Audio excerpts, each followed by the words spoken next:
जय दक्षिण काली ब्रह्म विद्या अनुसरण हेमंत कुमार पति यूट्यूब चैनल रे आज ये बाबा आखंडलमणि बहुत सुंदर वेश सजाई जोटा कि बड़ श्रृंगार वेशर ये जदि कौन सी लोक मानकर किछि कष्ट थाए आमर साधारणतः कहती जे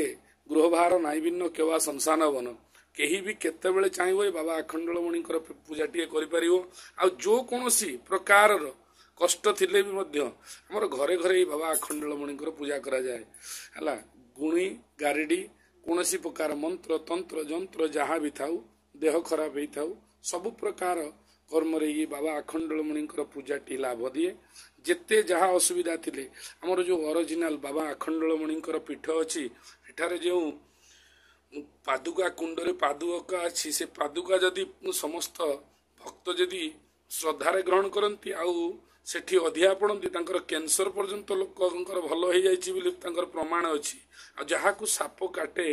ताकू जदि नहीं बाबा आखंडलमणि मंदिर में पहुंची जाए सेठी से लोक मरेनी बोली आमर किछि वार्ता अच्छी बाबा आखंडलमणि ये बाबा आखंडलमणि कथा को जी उपहास करे तांको बहुत दंड मिले बोली जानिछु सेथिपाई जेबे भी जात केबे आपण को सुविधा मिलिबो बाबा आखंडलमणि मंदिर को जातु सेठी बाबांकर प्रत्यक्ष रूप से बसीचंती किए ना वृषभ सेठी अछंती गोटे कला वृषभ से कला वृषभ को दर्शन करंतु एवं ताको स्पर्शन करी बाबा मंदिर रे प्रवेश करंतु। जय जगन्नाथ जय दक्षिण काली।